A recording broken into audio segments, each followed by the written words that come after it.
Eliza just wanted rest after a chaotic wedding rehearsal. But when she knocks on the wrong hotel room, she meets a stranger whose world is nothing like hers, and everything begins to change. Before we get into the story, comment below wherein the world you're watching from today. Eliza Hart's feet were killing her. The new shoes she'd bought for her cousin's wedding had seemed like a good idea in the store, but after 6 hours of standing through the rehearsal dinner, she was ready to throw them out the window. At 42, she should have known better than to pick style over comfort. She dragged herself down the hotel hallway, the bridesmaid dress that was just a bit too tight bunching uncomfortably under her arms. The fancy Westbrook Hotel was way beyond her budget, but her cousin Tiffany had insisted all the wedding party stay here. "It'll be fun," Tiffany had said. What wasn't fun was spending her last savings on this trip when she'd been out of work. For 6 months, Eliza fumbled in her purse for the room key her cousin had given her. She was supposed to be sharing with another bridesmaid, but Tiffany had texted that the room number was 14B. All Eliza wanted was to collapse into bed and forget that she'd been left out of the head count at dinner. Her stomach growled as she found the key card. "Just a few more steps," she whispered to herself, counting down the door numbers. 12B, 13B. There it was, 14B. She slid the key card into the door, but the light flashed red. Frustrated, she tried again with the same result. Finally, she knocked, figuring her roommate must be inside already. The door swung open, but instead of Jessica, the other bridesmaid, Eliza found herself staring at a man. He was about her age, maybe a few years older, with dark hair streaked with silver at the temples. He wore dress slacks and an unbuttoned white shirt that revealed a glimpse of his chest. His feet were bare, and his hair was slightly messy, like he'd been running his hands through it. "You're not room service," he said, his voice deep and surprisingly amused rather than annoyed. Eliza felt her face grow hot with embarrassment. "Oh, God, I'm so sorry. I thought this was my cousin's room. I didn't mean to bother." "You haven't," he said gently, leaning against the doorframe. "Actually, would you like to come in? I was just about to order dinner and I hate eating alone." Eliza blinked. Taken aback by the invitation, she glanced down at her wrinkled bridesmaid dress and felt suddenly very aware of how tired she must look. "That's very kind, but I should find my actual room," she said, backing away slightly. "Are you sure? The hotel restaurant closes in 10 minutes, and room service is the only option left." Her stomach chose that moment to growl loudly. The man smiled, and Eliza noticed the small crinkles around his eyes when he did. "I really couldn't impose," she tried again, though the thought of food was incredibly tempting. "I have truffle fries and strawberry shortcake on speed dial," he said with a slight smile. Eliza hesitated for just a second longer before her hunger and something else, curiosity maybe, won out. "Well, when you put it that way, I'm Eliza Hart," she said, extending her hand. "Christopher Dane," he replied, taking her hand briefly. His palm was warm against hers. "Please, come in." Christopher's room was much larger than what Eliza had expected, a suite with a sitting area near a large window overlooking the city lights. She stood awkwardly for a moment before he gestured to the small table by the window. "Make yourself comfortable. I'll call down for food. What would you like besides the truffle fries and shortcake?" "Honestly, that sounds perfect right now," Eliza said, sinking gratefully into one of the chairs and slipping off her painful shoes under the table. Christopher picked up the phone and ordered efficiently, adding a bottle of wine and 2 burgers to the fries and dessert. When he hung up, he poured water from a carafe into 2 glasses and brought one to Eliza. "So," he said, sitting across from her, "you're here for a wedding?" Eliza nodded, taking a sip of water. "My cousin Tiffany's getting married tomorrow. I'm a bridesmaid, hence the dress." She gestured at her outfit with a self-conscious laugh. "I was wondering about that," Christopher said with a smile. "Most people don't wander hotels in formal wear." "I don't usually dress like this," Eliza admitted. "Normally I'm in jeans and a sweater, but Tiffany wanted all the bridesmaids in purple, said it matched her theme." "It's a nice color on you," Christopher said, and something about his direct gaze made Eliza believe he meant it. "Thank you. What about you?" "Business trip?" Christopher nodded. "Design conference. I'm giving a talk tomorrow. Afternoon. You're a designer. What kind?" I run a design firm. We do everything from architecture to product design. The way he said it was simple, without showing off. But Eliza sensed there was more to it than he was letting on. A knock at the door announced the arrival of their food. Christopher let the server in, who wheeled a table covered in silver domes. Eliza's mouth watered at the smell as the covers were removed. Once they were alone again, Christopher moved the dishes to their table and poured wine into 2 glasses. 2 accidental meetings, he said, raising his glass. Eliza smiled and clinked, her glass against his. To people who don't mind when strangers knock on their door. The truffle fries were everything Eliza had hoped for, crispy, salty, with just the right amount of truffle oil. The burger was perfectly cooked, and for a few minutes they ate in comfortable silence. "So, Eliza Hart," Christopher said eventually, "tell me about yourself when you're not wearing purple bridesmaid dresses." "Not much to tell lately," she admitted. "I lost my job 6 months ago. I was an event coordinator for a marketing company, but they downsized." "I'm sorry to hear that," Eliza shrugged. "It happens. I've been doing some freelance work, making handmade cards and selling them to shops in my neighborhood. It doesn't pay the bills, but it keeps me busy." "You make cards, like greeting cards?" Christopher looked genuinely interested. "Yes, I use pressed flowers, handmade paper, that sort of thing. I've always loved crafting, but it was just a hobby until recently." "That sounds like real art to me," Christopher said. "Do you have any photos?" Surprised by his interest, Eliza pulled out her phone and showed him a few pictures of her recent work. Christopher studied them carefully, asking questions about her techniques and materials. "These are beautiful," he said finally. "You have a real eye for composition." "Thank you," Eliza said, feeling warmed by his praise. "What about you? What got you into design?" A shadow crossed Christopher's face for a moment. "I started out designing furniture. My father was a carpenter, and I grew up in his workshop. After college, I began with small commissions, then gradually expanded. Now you run a whole firm?" "Dane Designs International," he said with a nod. "We've grown a lot in the last 10 years. Eliza almost choked on her wine. "Wait, Dane Designs? As in the company that redesigned the Thompson Museum last year?" "That was all over the news." Christopher smiled a bit sheepishly. "That's us." "Wow, I had no idea I was dining with design royalty." "Hardly royalty," he said with a dismissive wave. "Just a guy who likes to create things." They moved on to the strawberry shortcake as their conversation flowed easily from design to Eliza's cats. She had 3 in her small walk-up apartment, to Christopher's travel experiences. "So you live in New York?" he asked, refilling her wine glass. "Born and raised. I'm in a tiny place in the East Village. Rent-controlled, thankfully, or I'd have been priced out years ago. No elevator, but I don't mind the stairs most days. Except when carrying cat litter." Eliza laughed. "Exactly. 5 flights with 20 pounds of litter is my regular workout." "I have a place in Soho," Christopher said, "but I'm rarely there, always traveling for work. Don't you get lonely?" The question slipped out before Eliza could stop it. Christopher looked out at the city lights for a moment before answering. "Yes," he said simply. "I do." There was something vulnerable in his admission that made Eliza's heart ache a little. Here was this successful, apparently wealthy man eating room service with a stranger because he didn't want to be alone.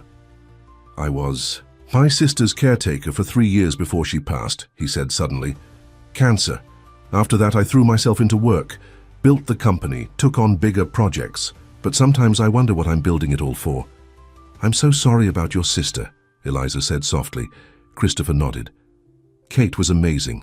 She's the reason I stopped designing the things that really brought me joy." "What do you mean?" "After she died, I focused on commercial success. The company grew, but somewhere along the way I started creating what would sell rather than what inspired me." He looked at Eliza with surprising intensity. "When was the last time you created a card just because you wanted to, not because it would sell?" "Last week," Eliza answered without hesitation. "I made one for my goddaughter. She's 6, and she thinks I hung the moon because I put glitter on her birthday card."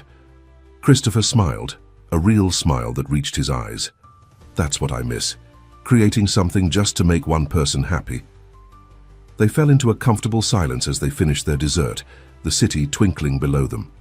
Eliza glanced at her watch and was shocked to see it was past midnight. I should go, she said reluctantly. The wedding's at 11 and Tiffany will kill me if I have bags under my eyes in the photos. Of course, Christopher said, standing as she did. Let me walk you to your real room. Do you know the number? Eliza looked at the text from her cousin again. It says 41B, not 14B. I read it backward. No wonder the key didn't work. Christopher walked her to the elevator, and they rode up to the 4th floor in silence. As they reached 41B, Eliza turned to thank him. I had a really nice time tonight, she said honestly. Thank you for the dinner and the company. The pleasure was mine, Christopher replied. I haven't enjoyed a conversation that much in years. Eliza used her keycard, and this time the light flashed green. She pushed the door open slightly, then turned back to Christopher. Good luck with your talk tomorrow. Good luck with the wedding, he said. Good night, Eliza. Good night, Christopher. Inside the room, which was thankfully empty, Jessica must be staying elsewhere. Eliza slipped off her dress and washed her face. As she was about to get into bed, she noticed a piece of paper that had been slipped under the door. She picked it up and unfolded it. In a strong, clear handwriting was a simple message. If you ever knock by accident again, I'll always answer. See, Eliza clutched the note to her chest, a smile spreading across her face. Tomorrow was the wedding, and then she'd be heading back to New York to her cats and her job search and her small apartment. But tonight, something unexpected had happened. She'd connected with someone who seemed to see her, really see her, and that felt like the beginning of something important. She fell asleep with the note on her nightstand, wondering what the morning would bring. Eliza woke to a sharp knock at her door. She groaned and glanced at the bedside clock, 7:30 a.m. The wedding wasn't until 11, but Tiffany had insisted all bridesmaids be ready for hair and makeup by 8. Coming, she called, pulling on the hotel robe and shuffling to the door, but it wasn't Tiffany or one of the other bridesmaids. Instead, a hotel employee stood in the hallway with a room service cart. Ms. Hart, breakfast delivery, the young man said cheerfully. I didn't order breakfast, Eliza said, confused. The server smiled. It's been taken care of, Mum. He wheeled the cart into the room, lifted the silver covers to reveal a spread of fresh fruit, pastries, and 2 large coffees, then handed her a small envelope before leaving. Eliza opened the envelope and pulled out a card, a beautiful, simple design with a watercolor door on the front. Inside, in the same handwriting as last night's note, was written, Would you consider breakfast with a man who's still thinking about last night's shortcake and the woman who made it sweeter? Her heart fluttered as she read the words. Before she could decide what to do, there was another knock. This time, when she opened the door, Christopher stood there, freshly showered and dressed in jeans and a light blue button-up shirt that brought out the blue in his eyes. Good morning, he said. I hope I'm not too early. I just got your breakfast delivery, Eliza said, suddenly very aware that she was in her robe with morning hair and no makeup. I wasn't expecting... Give me 5 minutes? Christopher smiled. Take your time, I'll wait in the hall. Don't be silly, Eliza said, stepping aside. Come in, just ignore how I look. You look fine, Christopher said, then added with a grin, but I'll turn my back if it makes you feel better. While Christopher poured coffee, Eliza ducked into the bathroom, quickly brushed her teeth, splashed water on her face, and ran a comb through her hair. She changed into jeans and a sweater, then rejoined him at the table where he'd arranged the breakfast. This is a nice surprise, she said, accepting the coffee he handed her. I was hoping we might spend a little time together before your wedding duties begin, Christopher said. I couldn't stop thinking about our conversation last night. Eliza smiled, feeling a warmth spread through her chest. Neither could I. I'd like to see you again, Eliza, Christopher said directly. After the wedding, back in New York, the straightforwardness of his statement caught her off guard. Men in her experience usually played games, not laid their cards on the table. I'd like that too, she admitted.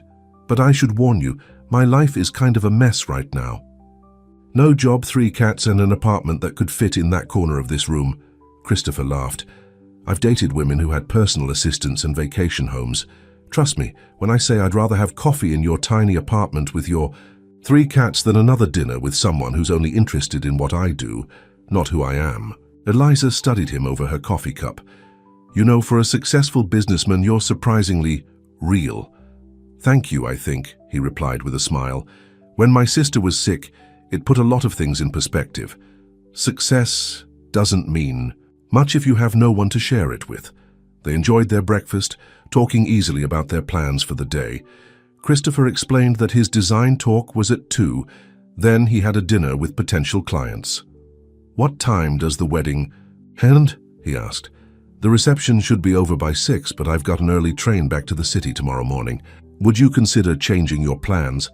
My driver is taking me back to New York tomorrow. We could have dinner tonight and then I could give you a ride home tomorrow." Eliza hesitated. It was a tempting offer, but she barely knew this man. No matter how comfortable she felt with him. "I don't want to impose," she said. "You're not imposing if I'm inviting you," Christopher replied. "But I understand if it's too soon. No pressure." His consideration only made her like him more. "Let me think about it, okay? I'll let you know after the wedding." Fair enough. Christopher reached into his pocket and handed her a business card. "My cell number's on there. Text me either way." Eliza took the card and nearly gasped. The logo for Dane Designs International was familiar. She'd seen it in magazines and on buildings. Christopher wasn't just successful, he was famous in his field. "You really are a big deal, aren't you?" she asked, holding up the card. Christopher shrugged. "The company is. I'm just a guy who'd rather have breakfast with you than attend another business meeting." The sincerity in his voice made Eliza blush. Her phone chimed with a text, breaking the moment. "That's Tiffany," she said, checking the message. "I need to get to the bridal suite right away." "Go," Christopher said, standing up. "Good luck with the wedding." "Good luck with your talk," Eliza replied, tucking his card into her pocket.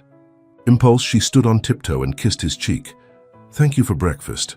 Christopher's eyes widened slightly and he smiled. "It was my pleasure." As soon as Eliza entered the bridal suite, she was swept into the chaos of pre-wedding activities. Tiffany was in full bride mode, alternating between tears and dictator-like commands. The other bridesmaids were busy with hair and makeup, and Eliza was immediately pulled into a chair to begin her transformation. "Where have you been?" Tiffany demanded. "I texted you an hour ago." "Sorry, I was having breakfast," Eliza said. Jessica, who was getting her hair curled nearby, raised an eyebrow. "Alone?" Eliza felt her face grow warm. "No, actually. I met someone." All activity in the room seemed to pause as 5 women turned to stare at her. "You what?" Tiffany asked, momentarily forgetting her bridal stress. "Who? When? Details now." "It's nothing, really." Eliza tried to downplay it. "I knocked on the wrong door last night, and the guy was nice about it. We had dinner, and then he brought breakfast this morning." "Is he cute?" asked one of the bridesmaids. "Is he single?" added another. "Yes and yes," Eliza admitted, "but it's probably just a vacation thing." Tiffany wasn't willing to let it go that easily. "Name, occupation, age, go." Eliza sighed. "Christopher Dane. He owns a design firm. Mid-40s. The makeup artist who had been quietly working on another bridesmaid suddenly looked up. "Wait, Christopher Dane of Dane Designs? The guy who was on the cover of Modern Design Titans last month?" Eliza blinked in surprise. "I guess so. He mentioned his company redesigned the Thompson Museum." "Oh my God," the makeup artist said, pulling out her phone and typing quickly. She held up the screen to show a professional photo of Christopher in a sleek suit, looking poised and serious, so different from the relaxed man who had shared truffle fries with her. "This guy?" Eliza nodded, feeling suddenly out of her depth. "That's him." The room erupted in excited chatter, with everyone talking over each other to ask questions. Tiffany clapped her hands to restore order. "Okay, enough. This is still my wedding day," she said, though she was smiling. "But Eliza, you're telling me everything at the reception." The rest of the morning passed in a blur of hairspray, makeup, and photos. The wedding itself was beautiful, despite Tiffany having a small meltdown when the flower girl refused to walk down the aisle. Eliza performed her bridesmaid duties perfectly, though her mind kept wandering to Christopher and their breakfast together. During a quiet moment at the reception, while the other guests were dancing, Eliza slipped outside to the hotel's garden terrace. She pulled out her phone and Christopher's business card. hesitating for a moment before sending a text. Wedding almost over. How was your talk? The reply came quickly. Went well. Current status. Stuck at dinner with clients who think beige is an exciting color choice. Eliza laughed out loud, typing back, sounds thrilling. Reception food surprisingly good, though I'm spending most of my time keeping my cousin from fighting with her new mother-in-law. Families, Christopher replied. Have you thought about tomorrow? My offer still stands. Eliza took a deep breath and typed, I'd like that ride back to NYC and dinner tonight if you're free after your client meeting. I'll make myself free. Meet me in the hotel bar at 9? See you then, Eliza replied, feeling a flutter of excitement. When she returned to the reception, Tiffany immediately cornered her. Okay, spill it, her cousin demanded. What's going on with you and Mr. Design magazine? Eliza shrugged, trying to appear casual. We're having dinner tonight, and he's giving me a ride back to New York tomorrow. Tiffany's eyes widened. Eliza, this is huge. It's just dinner, Eliza protested. Please, the man brought you breakfast. In all my dating years, no man has ever brought me breakfast unless I was already sleeping with him. Tiffany, Eliza felt her face flush. It's not like that, we just connected. Her cousin's expression softened. That's even better, sweetie. I haven't seen you this excited about anyone since that jerk Brad broke your heart 3 years ago. It's different with Christopher, Eliza said quietly. He's successful, yes, but that's not what draws me to him. He listens. He sees me. Then, go for it, Tiffany said, hugging her. Just promise you'll name your first child after me. You're impossible, Eliza laughed, hugging her back. The reception ended with Tiffany and her new husband leaving in a shower of rose petals. Eliza helped clean up, then rushed back to her room to change for dinner with Christopher. She didn't have many options, having packed light for the weekend, but she found a simple black dress that would have to do. At 5 minutes to 9, she entered the hotel bar, scanning the room nervously. Christopher wasn't there yet, so she took a seat at a small table near the window. Just as she was checking her watch, a man approached her table. Excuse me, he said. Are you Eliza Hart? He wasn't Christopher, but a well-dressed older man with silver hair and sharp eyes. Yes, she replied cautiously. Can I help you? My name is Victor Caldwell, he said, sitting down without being invited. I'm Christopher Dane's business partner. Eliza felt a chill run down her spine at his cold tone. Nice to meet you. I'm waiting for Christopher, actually. Yes, I know, Victor said. That's why I'm here. Christopher has been under a lot of pressure lately. The company is at a critical juncture with several major contracts pending. Okay, Eliza said slowly, not understanding why he was telling her this. Let me be direct, Ms. Hart. Christopher's reputation is crucial to our business. Our clients expect a certain image, a certain class of associates. The implication hit Eliza like a slap. And I don't fit that image. Victor gave a thin smile. I've taken the liberty of checking into your background, unemployed, living in a walk-up apartment with 3 cats, making greeting cards. He made her life sound pathetic, and Eliza felt her cheeks burn with humiliation and anger. With all due respect, Mr. Caldwell, my relationship with Christopher is none of your business. Everything Christopher does is my business, Victor said sharply. We've worked too hard to build Dane Designs to have it compromised by a distraction. Eliza stood up, her hands shaking. I think we're done here. Victor reached into his jacket and pulled out an envelope, placing it on the table. $10,000. Take it, go back to New York tomorrow on your own, and forget you ever met Christopher Dane. Eliza stared at the envelope in disbelief. You're trying to pay me off. Are you serious? Completely, Victor said, standing as well. Consider it a generous severance package for a very brief acquaintance. You can keep your money, Eliza said, her voice tight with anger. And you can tell Christopher I won't be joining him for dinner or the ride home. She turned to leave, almost running into Christopher, who was approaching the table, a confused expression on his face. Eliza? Victor? What's going on? Victor smoothly slid the envelope into his pocket. Just introducing myself to your friend. Unfortunately, she was just leaving. Eliza couldn't bear to look at Christopher, humiliation burning through her. Your partner made it very clear that I'm not the right kind of person to be associated with Dane Designs. Good night, Christopher. She pushed past him, ignoring his call of, "Eliza, wait!" and hurried toward the elevator, tears stinging her eyes. She jabbed the button repeatedly, desperate to escape. Christopher caught up to her just as the doors opened. "Eliza, please. Whatever Victor said, he offered me money to leave you alone," she said, stepping into the elevator. $10,000 to go away.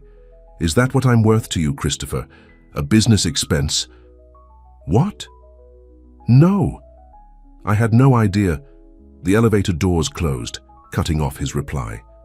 Eliza leaned against the wall, her hands covering her face as the tears came.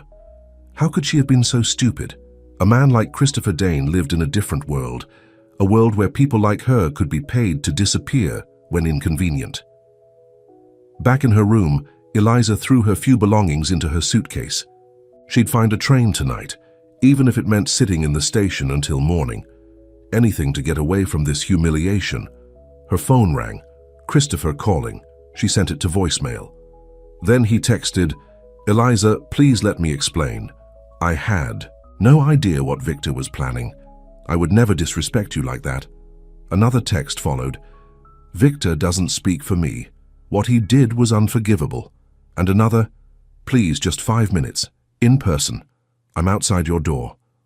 Eliza stared at the messages, tears blurring her vision.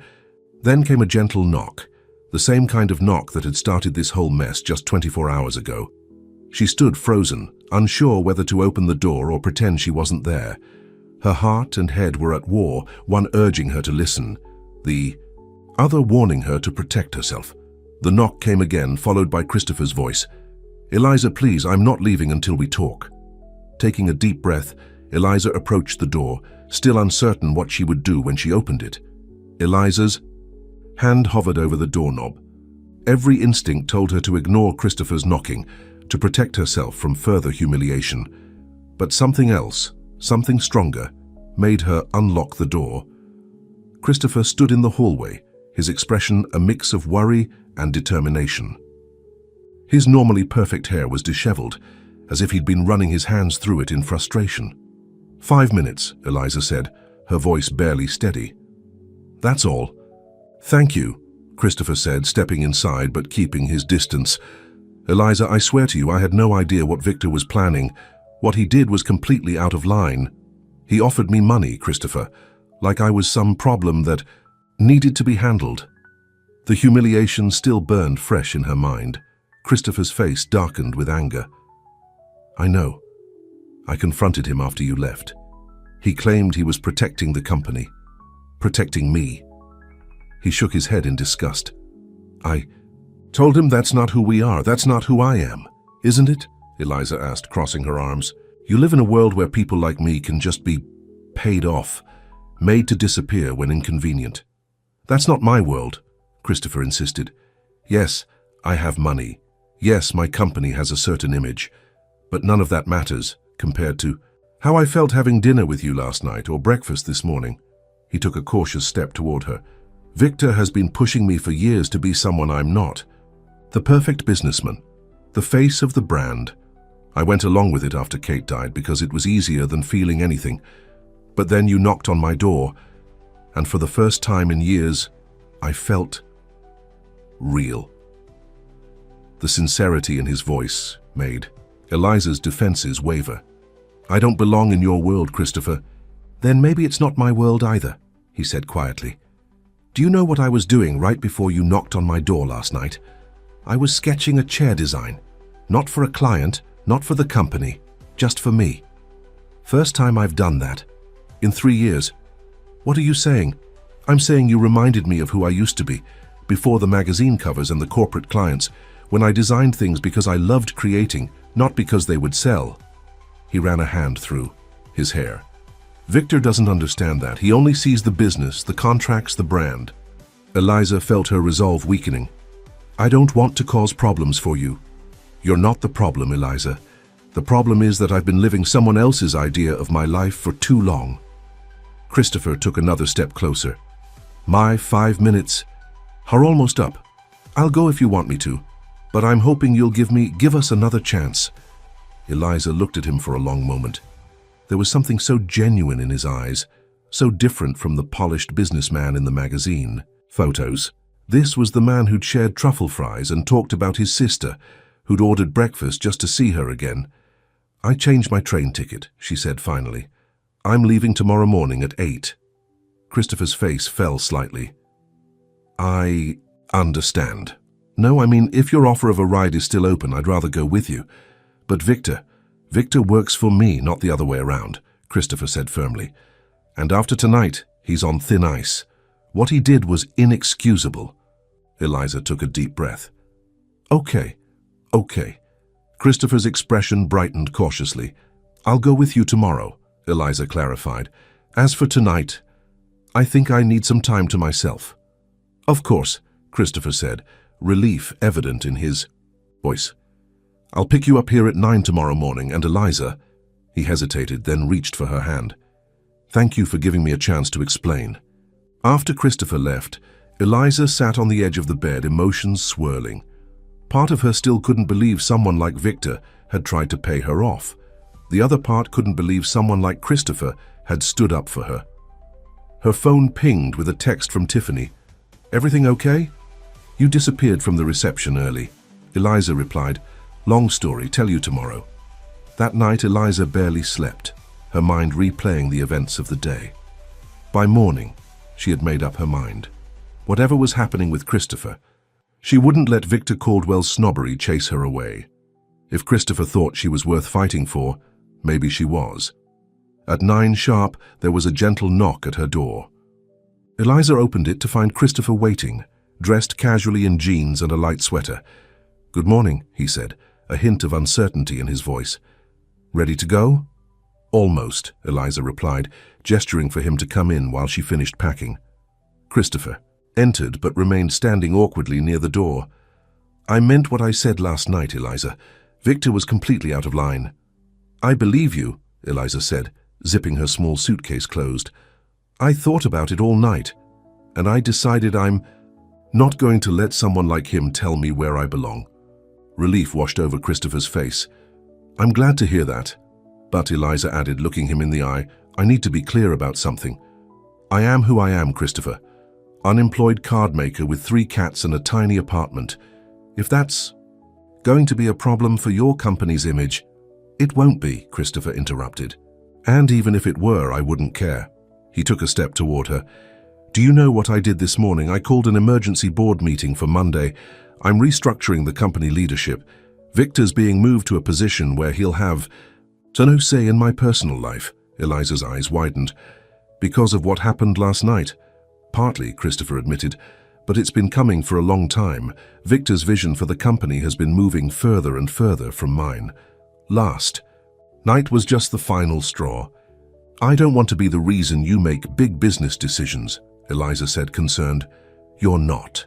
You're the reason I finally saw clearly what I've been unhappy about for years." Christopher smiled.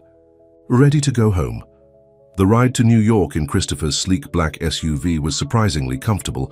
The driver, a friendly older man named Frank, greeted Eliza warmly, and Christopher had brought coffee and pastries for the journey. As they left the hotel behind, Eliza felt a weight lifting from her shoulders. Whatever happened next, she had stood up for herself, and that felt good. "Tell me more about your cards," Christopher said as they settled in for the drive. "How did you started making them? My grandmother taught me," Eliza explained, warming to the subject. "She made all her own greeting cards using pressed flowers from her garden. After she passed away, I kept up the tradition. It was just a hobby until I lost my job." "Do you sell them online?" Eliza shook her head. "Just to a few local shops in my neighborhood. I don't really have the technical know-how for e-commerce." Christopher nodded thoughtfully. "I have some friends in the sustainable design space who might be interested in your work. If you'd be open to it, I could introduce you." "I'd like that," Eliza said, touched by his offer, "but I don't want you to feel obligated to help me." "It's not obligation," Christopher assured her. "Your cards are beautiful. They deserve a wider audience." The conversation flowed easily as they drove, covering everything from Christopher's favorite buildings in New York to Eliza's dream of someday owning a small storefront for her crafts. By the time they reached the city, Eliza felt as if she'd known Christopher for years, not just days. "Where should Frank drop you?" Christopher asked as they entered Manhattan. "East Village," Eliza said, giving her address. "But you don't have to come all the way there. I can take a taxi from your place." "I'd like to see where you live," Christopher said, "if that's okay with you." An hour later, Frank pulled up in front of Eliza's apartment building. It was a typical East Village walk-up, the brick facade showing its age, a far cry from the sleek high-rises of Soho where Christopher lived. "5 flights up," Eliza warned as Christopher insisted on carrying her suitcase. "I could use the exercise," he joked. By the 3rd floor, Eliza was slightly winded, but Christopher showed no signs of fatigue. At the 5th floor, she unlocked her apartment door, feeling suddenly nervous about showing him her small space. "Welcome to my palace," she said, with a self-deprecating smile. The apartment was tiny but neat, with large windows that let in plenty of light. Every surface was carefully organized to maximize the limited space. Plants lined the windowsills, and the walls were covered with framed illustrations and small paintings. A tabby cat came to investigate the visitors, while 2 others watched, suspiciously from the couch. "This is Max," Eliza said as the tabby rubbed against Christopher's legs. "And those 2 on the couch are Luna and Charlie. They're a bit more standoffish with strangers." "Hello, Max," Christopher said, bending down to pet the cat. "It's nice to meet you." "Let me give you the grand tour," Eliza said. "It'll take about 30 seconds. The tour consisted of the small living room that flowed into an even smaller kitchen, a bathroom barely big enough to turn around in, and a bedroom just large enough for a double bed and a dresser. "It's not much," Eliza said, suddenly conscious of how it must look to someone used to luxury. "It's perfect," Christopher said, surprising her. "It feels like a home, like you." "You're just being nice," Eliza laughed. "I'm being honest," Christopher insisted.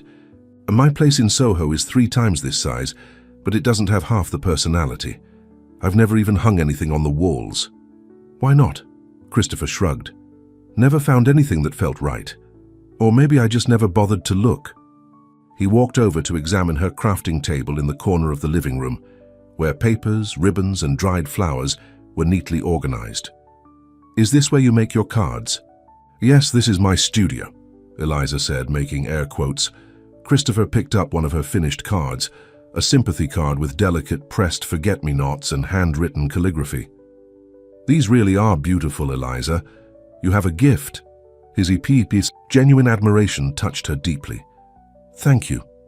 Can I take you to dinner tonight?" Christopher asked, setting the card down gently.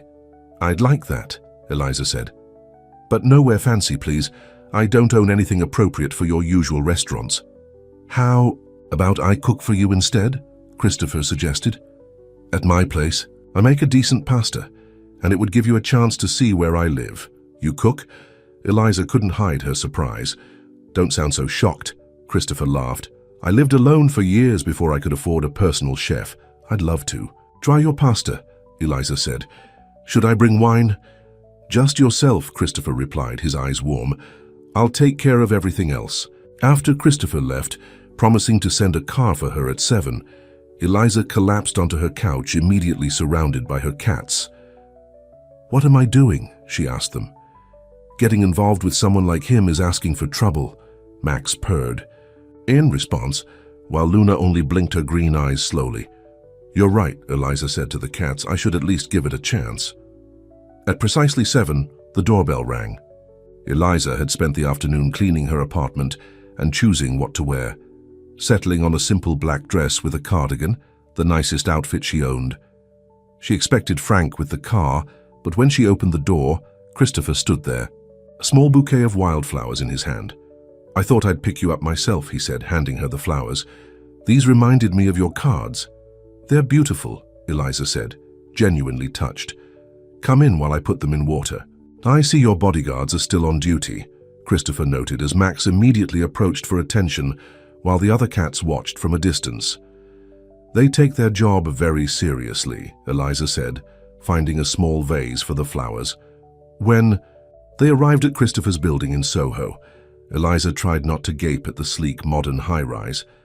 A doorman greeted Christopher by name and nodded politely to Eliza. Christopher's apartment was on the top floor, a sprawling space with floor-to-ceiling windows offering panoramic views of the city. The furniture was minimal and obviously expensive. But Christopher had been right. The place lacked personality. No photographs, no art on the walls, nothing that revealed who lived there. "What do you think?" Christopher asked as he led her into the spacious living room. "It's beautiful," Eliza said diplomatically. "Those views are incredible. But it doesn't feel like you," she admitted. "At least, not the you I've gotten to know." Christopher smiled. "I knew you'd say that, and you're right."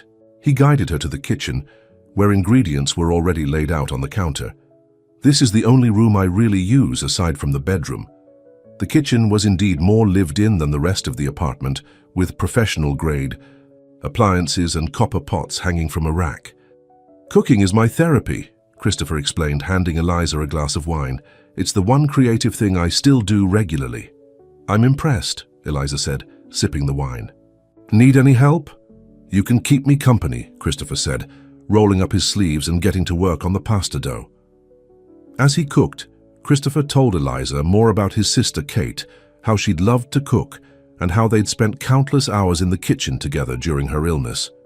"After she died, cooking was the only thing that made me feel close to her," he explained, his hands working the dough with practiced ease. "She sounds wonderful," Eliza said.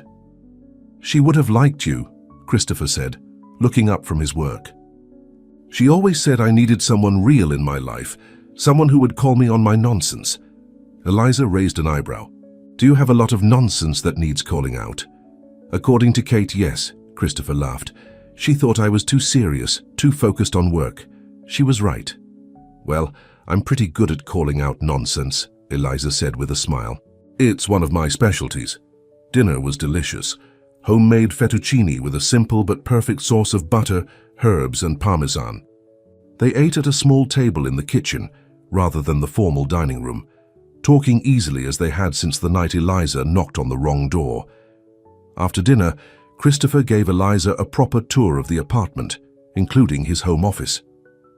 Unlike the rest of the space, this room felt personal, with bookshelves full of design books and a large drafting table covered with sketches.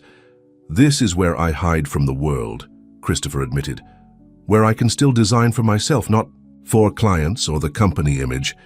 Eliza examined some of the sketches, furniture designs mostly, with a few architectural drawings. "These are beautiful," she said. "Why don't you produce them?" "Victor doesn't think they fit the Dane Designs brand," Christopher said, a hint of bitterness in his voice. "Too simple, not luxurious enough." "That's ridiculous," Eliza said. "They're elegant and practical. People would love these." "Maybe," Christopher said thoughtfully. "After the restructuring, I might have more freedom to pursue my own design direction." As the evening went on, they moved to the living room where Christopher surprised Eliza by pulling out a record player and a collection of vinyl albums. "Another hidden passion?" she asked. "My father collected records," Christopher explained, selecting one and setting the needle down carefully. The warm sounds of jazz filled the room. "When he died, I inherited his collection. It's one of the few things I brought with me from my old life." They sat together on the sofa, talking as the music played softly in the background. Without thinking, Eliza rested her head on Christopher's shoulder, comfortable in a way she hadn't felt with someone in years. "This is nice," she said quietly. "Yes, it is," Christopher agreed, putting his arm around her.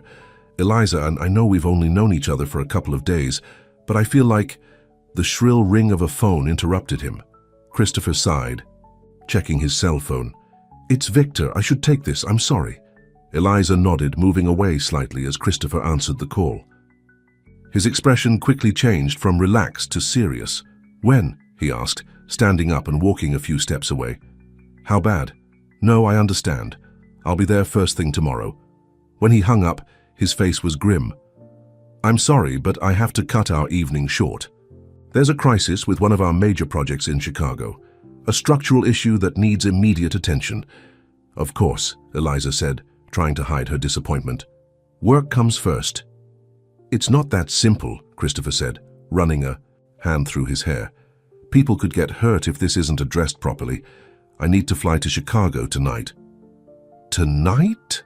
Eliza couldn't keep the surprise from her voice. The company jet is being prepared now, Christopher said. Victor has already booked the engineering team. We'll be working around the clock to fix this. I understand, Eliza said, standing up. You should go. People's safety is important. Christopher took her hands in his. I'll call you as soon as I'm back. It shouldn't be more than a couple of days. Don't worry about me, Eliza said. Do what you need to do. Christopher kissed her then, a gentle, brief kiss that left Eliza wanting more. I'll have Frank take you home, he said, his voice low. And Eliza? Thank you for understanding. As Frank drove her back to the East Village, Eliza tried to sort through her feelings. The evening had been perfect until that phone call.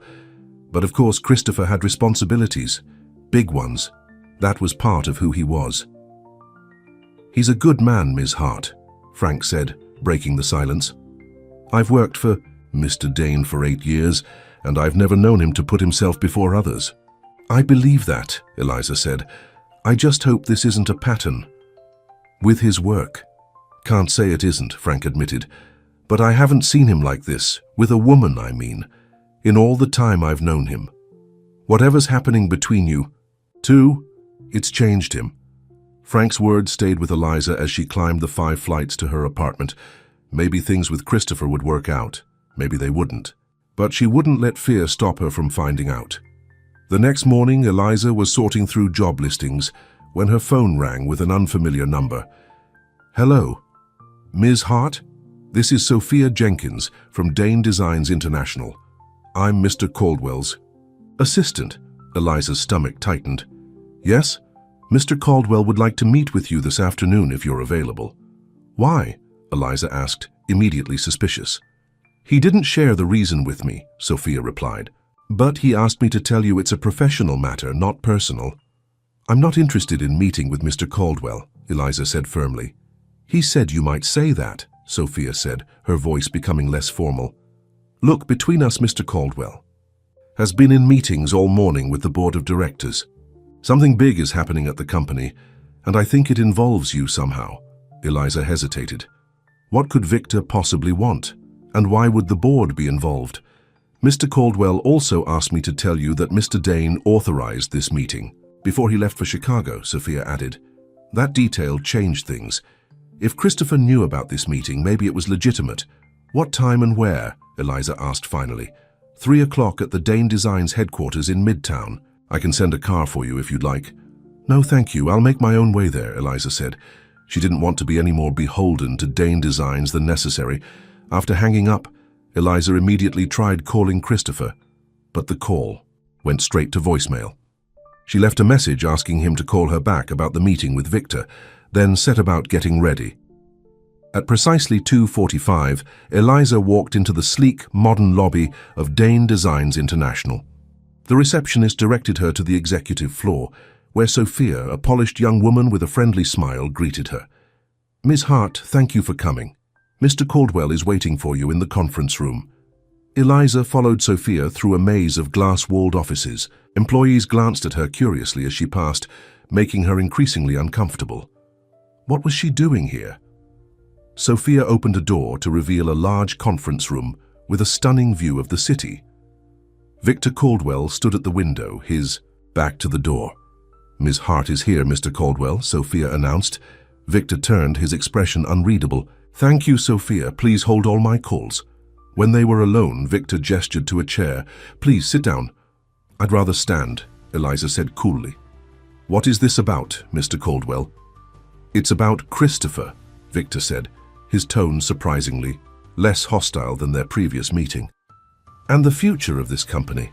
I don't see how either of those things concern me, Eliza replied. They concern you because Christopher has made them concern you, Victor said, finally taking a seat himself. He called an emergency board meeting for tomorrow morning. He's planning to announce a major restructuring of the company leadership. He mentioned that, Eliza acknowledged cautiously. Did he also mention that he's planning to launch a new division of Dane Designs? One focused on sustainable, affordable design rather than luxury? Eliza's surprise must have shown on her face, so because Victor nodded knowingly. I thought not. Christopher's been working on this plan for months apparently, but he's accelerated the timeline. He sent the board a detailed proposal from the plane last night, along with his new designs. That still doesn't explain why I'm here, Eliza said. Victor opened a folder on the table and slid it toward her. Because of this, Eliza reluctantly picked up the folder and opened it. Inside were printouts of her card designs, along with sketches of what appeared to be a retail space. "What is this?" she asked, confused. "Christopher wants to partner with you," Victor said. "He's proposing a line of eco-friendly greeting cards and stationery as part of the new division. Your designs, his production and distribution network." Eliza sat down heavily, stunned. "He never mentioned any of this to me." "I suspect he was waiting for the right moment," Victor said.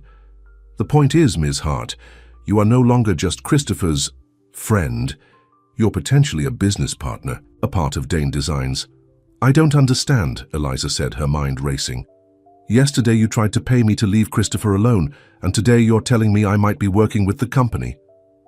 "Yesterday I made a terrible mistake," Victor admitted, surprising Eliza even further. "I acted without Christopher's knowledge or approval, and I've already submitted my formal apology to both of you." Victor leaned forward, his expression earnest. "Ms. Hart, I've worked with Christopher for 15 years. I've seen him build this company from nothing into what it is today. But in the process, he lost something of himself, his passion, his vision." "And you think I helped him find it again?" Eliza said skeptically. "I know you did," Victor replied. "The designs he sent last night are the best work he's done in years, and his proposal for the new division is brilliant, exactly what the company needs to expand our market reach. So now you approve of me," Eliza said, unable to keep the bitterness from her voice. "Now I see what Christopher saw," Victor corrected. "Someone with talent and integrity, someone who could be an asset to this company in more ways than one." Eliza stood up, handing the folder back to Victor. "I appreciate the information, Mr. Caldwell, but I think I should discuss this with Christopher directly." "Of course," Victor agreed, standing as well. "But there's one more thing you should know." He hesitated, then continued. "The structural issue in Chicago? It's not as serious as Christopher was led to believe." "What do you mean?" "I mean that certain board members who are resistant to Christopher's new direction may have exaggerated the situation to get him out of New York before the board meeting." "Are you saying he was deliberately sent away?" Eliza asked, anger rising. "I'm saying that corporate politics can be complicated," Victor replied carefully. "Christopher is expected back tomorrow morning, just in time for the board meeting. But if his flight is delayed for any reason," Eliza understood the implication, "they could hold the meeting without him." "Exactly. Why are you telling me this?" Eliza asked suspiciously. "Whose side are you on, Mr. Caldwell?" "I'm on the side of this company," Victor said firmly. "And after seeing Christopher's proposal, I believe his vision for Dane Designs is the right one." He handed Eliza a business card. "My private number. If you hear from Christopher, please let me know." Eliza took the card, her mind swirling with questions and doubts. As she left the Dane Designs building, she tried calling Christopher again, but still got his voicemail. "Christopher, it's Eliza. Please call me as soon as you get this. I just met with Victor and there's a lot we need to talk about." Back in her apartment, Eliza paced nervously, her cats watching with curious eyes. Was Victor telling the truth? Had Christopher really included her in his business plans without telling her? And most worryingly, was someone deliberately trying to keep Christopher from the board meeting? As the evening wore on, with no word from Christopher, Eliza made a decision. If Christopher couldn't get back for the board meeting, maybe she could help ensure his vision was still heard. She picked up her phone and dialed Victor's number. "Mr. Caldwell, it's Eliza Hart.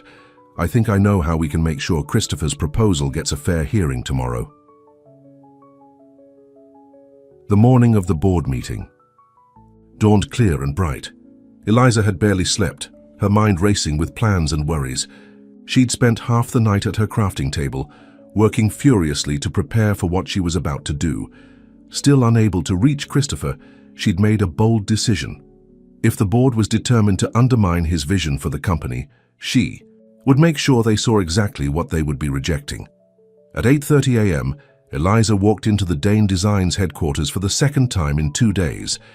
This time, however, she carried a large portfolio case filled with her work, Cards, designs, and prototypes she had stayed up all night creating.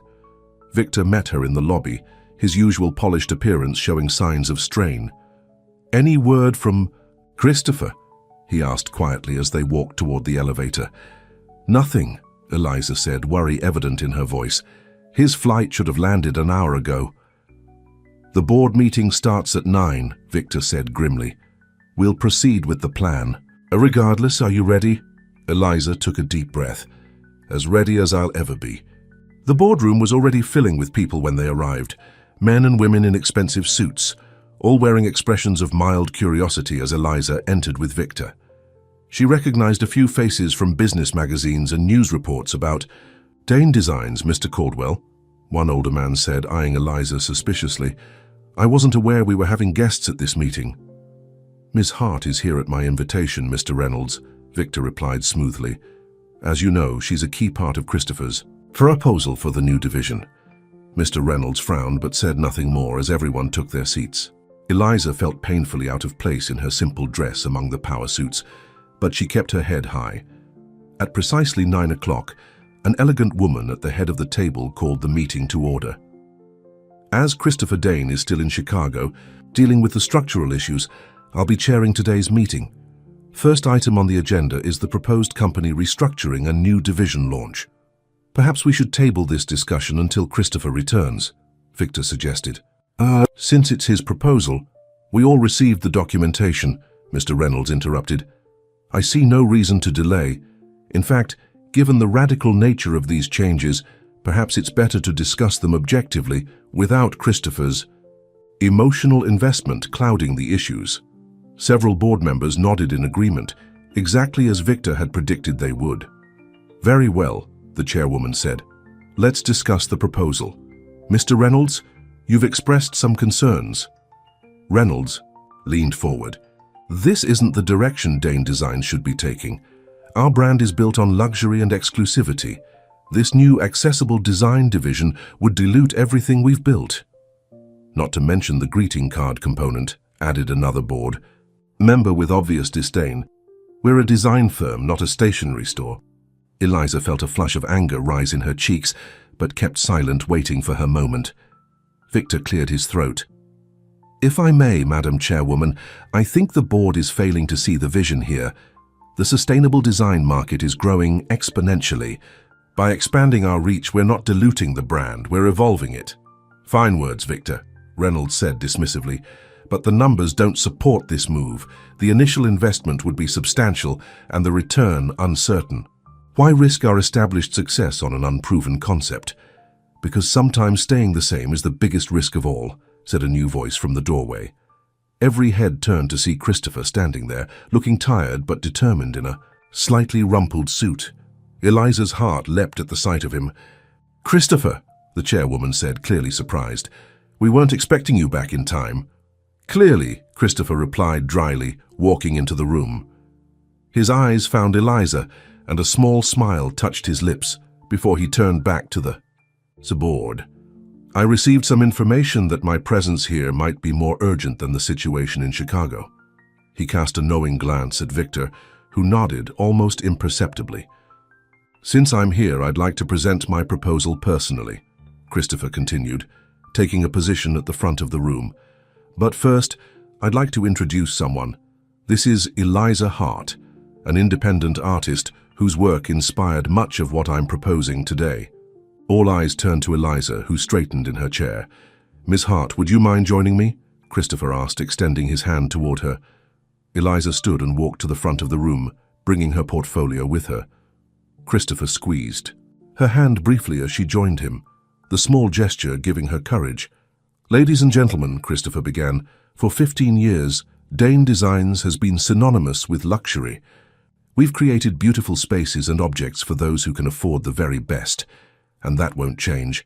He paused, looking around the room. "But the world is changing. Today's consumers care about sustainability, accessibility, and meaning. They want products that tell a story and reflect their values. By expanding our brand to include these priorities, we're not abandoning our core, we're growing it." Reynolds snorted. "Pretty speech, Christopher. But again, where are the numbers to support this?" Right here, Christopher said, pulling out a folder. Market research shows sustainable design growing at twice the rate of traditional luxury design. Millennials and Gen Z consumers are willing to pay premium prices for eco-friendly products, even in a challenging economy. He handed out copies of his research to each board member. But beyond the numbers, this is about the heart and soul of Dane Designs. My sister Kate always said our company should create beauty that makes a difference in the world. This new division honors that vision. Eliza watched the faces around the table. Some seemed moved by Christopher's words, others remained skeptical. "And the greeting card component?" one board member asked. "How does that fit into your vision?" Christopher turned to Eliza. "This is where Ms. Hart comes in. Eliza, would you share your work with the board?" With slightly trembling hands, Eliza opened her portfolio. "What I create isn't just greeting cards," she began, her voice growing stronger as she spoke. "It's handcrafted sustainable art that helps people connect with each other in a digital world." She passed around samples of her work, cards made with recycled paper, pressed flowers and natural inks. Every piece is created with materials that would otherwise be discarded. The flowers are grown in community gardens. The paper is handmade from recycled fibers. To her surprise, the board members examined her work with genuine interest. Even Reynolds seemed impressed by the quality of the craftsmanship. "Last night I created these prototypes," Eliza continued, bringing out a series of cards with small furniture designs integrated into the artwork. Imagine sending a card that becomes a small piece of art or contains seeds that can be planted. Imagine stationery that tells the story of Dane Design's commitment to beauty and sustainability. Christopher stepped forward again. "What we're proposing is a complete ecosystem of design. From the buildings we create down to the cards that might sit on a desk within those buildings. A consistent vision of beauty, sustainability, and accessibility." The room was silent for a moment as the board digested this information. "It's certainly an innovative approach," the chairwoman said finally, "but the investment required is significant." "I'm prepared to fund the initial phase personally," Christopher said, surprising everyone, including Eliza. "That's how much I believe in this vision." "And what about Ms. Hart's role in all this?" Reynolds asked, eyeing Eliza skeptically. "I'm proposing that Eliza head the new stationery division," Christopher said. "Her artistic vision and commitment to sustainability are exactly what we need." Eliza tried to hide her shock. They had never discussed this, and the offer caught her completely off guard. The board discussion continued for another hour, with questions about finances, marketing strategy, and implementation timelines. Through it all, Christopher remained confident and passionate, with Eliza contributing her perspective on sustainable materials and artisanal processes. Finally, the chairwoman called for a vote. All in favor of approving the restructuring and new division as proposed by Christopher Dane. One by one, hands went up around the table. Even Reynolds reluctantly raised his hand, though he added, "with quarterly reviews of performance metrics." "The motion passes unanimously," the chairwoman announced. "Congratulations, Christopher, and welcome to Dane Designs, Ms. Hart." As the meeting adjourned, board members came up to examine Eliza's work more closely and introduce themselves. Several expressed genuine enthusiasm for the new direction. Victor approached them with a relieved smile. "Well done, both of you. I admit I had my doubts, but seeing the full vision presented like that, it's compelling." "Thank you for your support, Victor," Christopher said sincerely. "I know we've had our differences, but your expertise will be crucial for making this work." "I look forward to it," Victor replied, then added to Eliza, "And I hope you'll accept my apology for our first meeting, Ms. Hart. I was protecting the company the wrong way." "Water under the bridge," Eliza said, still feeling slightly dazed by everything that had happened. When they were finally alone in Christopher's office, Eliza turned to him with wide eyes. "Head of the stationery division? Christopher, we never discussed any of this." "I know," he admitted, loosening his tie. "It wasn't my original plan. But seeing you last night with Victor, hearing how you were willing to stand up for my vision even when I wasn't here, I knew you were the right person for this, but I don't have any business experience," Eliza protested. "I make cards at my kitchen table."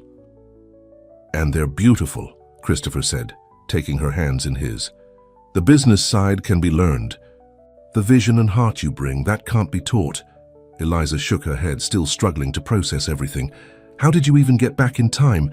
Victor said your flight might be delayed. It was, Christopher confirmed. But after I got your message about meeting with Victor, I chartered a private plane, cost a fortune, but it was worth it to be here today. You did that because of my message? I did that because I realized something on that flight to Chicago, Christopher said, his expression suddenly serious. I realized that when I met you, when you knocked on my door by accident, something changed for me. For the first time in years, I felt like myself again. You helped me remember what matters. Eliza felt tears prickling at the corners of her eyes. I still can't believe all this is happening. Yesterday I was unemployed, and today I'm apparently a division head at a major design firm. You can say no, Christopher said quickly. The job offer is completely separate from us, from whatever is happening between us. And what is happening between us? Eliza asked softly. Christopher stepped closer, his hands moving to gently cup her face. I'm falling in love with you, Eliza Hart. Maybe that sounds crazy after just a few days, but it's true. You walked into my life by accident, but now I can't imagine it without you. Eliza's heart swelled at his words. It doesn't sound crazy, she whispered, because I feel the same way. When Christopher kissed her, it felt like the beginning of something extraordinary, a partnership in business, in creativity, in life. 6 months later, Eliza stood in the doorway of a beautiful storefront in Soho, hardly believing it was real. The sign above the door read, Hart and Dane, Sustainable Design, in elegant lettering. Inside, the space was warm and inviting, part gallery, part workshop, part retail store.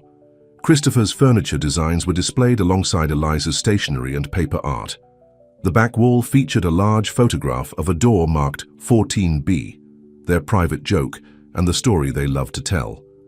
Ready for the grand opening? Christopher asked, coming up behind her and wrapping his arms around her waist. As ready as I'll ever be, Eliza replied, leaning back against him. The past 6 months had been a whirlwind of activity. The new division of Dane Designs had launched to enthusiastic press coverage, with Eliza's sustainable stationery receiving particular attention. Christopher had restructured the company as planned, with Victor now heading the traditional luxury division, while Christopher focused on the sustainable design initiative with Eliza. Their personal relationship had deepened, alongside their professional one. Christopher spent more nights at Eliza's small apartment than at his Soho loft, despite the 5-flight climb and the 3 cats who had claimed him as their own. They were talking about finding a new place together, something that combined the character of her apartment with the space of his loft. Have I told you today how proud I am of you? Christopher murmured against her ear. Only 3 times, Eliza laughed, but I never get tired of hearing it. The store was set to open in an hour, with press and VIP customers invited for a private preview. Eliza had insisted on inviting her old neighborhood shopkeepers who had first sold her cards, as well as the community gardeners who supplied her flowers. There's something I want to show you before everyone arrives, Christopher said, taking her hand and leading her to the center of the store. There, on a pedestal covered with a velvet cloth, was something Eliza hadn't seen before. What's this? She asked as Christopher gestured for her to remove the cloth. Underneath was a stunning sculpture, a perfectly crafted miniature door, standing slightly ajar, made from sustainable materials. The number 14B was etched into its surface, and when Eliza looked closer, she could see tiny pressed flowers embedded in the frame. It's called The Knock That Changed Everything, Christopher explained. I've been working on it in secret for months. It's beautiful, Eliza said, deeply touched. There's one more thing, Christopher added, his voice suddenly nervous. Look inside. Eliza peered through the partially open door of the sculpture and gasped. Inside, nestled in a tiny alcove, was a ring, a simple but elegant band of recycled gold with a small ethically sourced diamond. Christopher took her hand, his eyes full of love. Eliza Hart, you knocked on my door by accident, but it was the most fortunate mistake of my life. You changed everything for me, my work, my priorities, my heart. Will you marry me? Tears of joy streamed down Eliza's face as she nodded. "Yes," she whispered. "Yes, Christopher." As he slipped the ring onto her finger, the first guests began to arrive for the store opening. Victor was among them, now a firm ally and friend to them both. "Congratulations," he said, noticing the ring immediately. "Though I can't say I'm surprised." "Thank you, Victor," Eliza said sincerely, "for everything." The evening was a triumph. Critics praised the innovative concept of the store, combining high-end sustainable furniture with accessible art and stationery. Journalists clamored for the story of how Hart and Dane had met and formed their partnership, both professional and personal. As the last guests departed, Eliza and Christopher stood in their new space, arms around each other. "What are you thinking?" Christopher asked, seeing her thoughtful expression. "I'm thinking about how different my life was just 6 months ago," Eliza replied. "How I was struggling to make ends meet, feeling lost, and then I knocked on the wrong door." "The right door," Christopher corrected gently. "Just with the wrong number," Eliza smiled up at him. "Who would have thought a mistake could lead to all this?" "Some mistakes are actually fate stepping in," Christopher said, kissing her softly. "And some knocks change everything." Hand in hand, they locked up their store and stepped out into the New York night, ready to begin the next chapter of their story together, a story that had started with a simple knock on a door marked 14B. 2 years later, Eliza sat in a comfortable chair in the nursery of their brownstone home, gently rocking their 3-month-old daughter, Kate. The room was furnished with pieces Christopher had designed himself, with walls decorated with framed examples of Eliza's paper art. On the wall opposite the crib hung a beautifully framed hotel keycard, the one Eliza had used when she mistakenly knocked on room 14B. Beside it was the note Christopher had slipped under her door that night. "If you ever knock by accident again, I'll always answer." Christopher appeared in the doorway, smiling at the sight of his wife and daughter. "She's finally asleep." "Just nodded off," Eliza whispered, carefully rising to place the baby in her crib. Together they stood watching their daughter sleep, arms around each other's waists. "I got the final numbers for the quarter today," Christopher said quietly. "The sustainable division has officially outperformed the luxury division for the first time." "Victor must be beside himself," Eliza chuckled. "Actually, he sent flowers." "To congratulate us," Christopher replied. "He's come a long way." They moved quietly from the nursery to the living room, where Max, Luna, and Charlie were sprawled on the furniture. The brownstone was the perfect blend of their lives, spacious enough for Christopher's design work, but with the character and warmth of Eliza's old apartment. Hart and Dane had expanded to 3 locations, with a full line of sustainable home goods joining the furniture and stationery. Eliza now led a team of artisans who created limited edition pieces, while still making special cards herself for important occasions. "Happy anniversary, by the way," Christopher said, pulling a small package from behind a cushion. 2 years. Since you said yes." "I thought we weren't doing gifts this year," Eliza protested, even as she reached for her own hidden gift for him. "Some traditions can't be broken," Christopher replied with a smile. They exchanged packages. Christopher's gift to Eliza was a delicate bracelet with a tiny door charm. Eliza's gift to him was a handmade book filled with pressed flowers and photographs, documenting their journey together.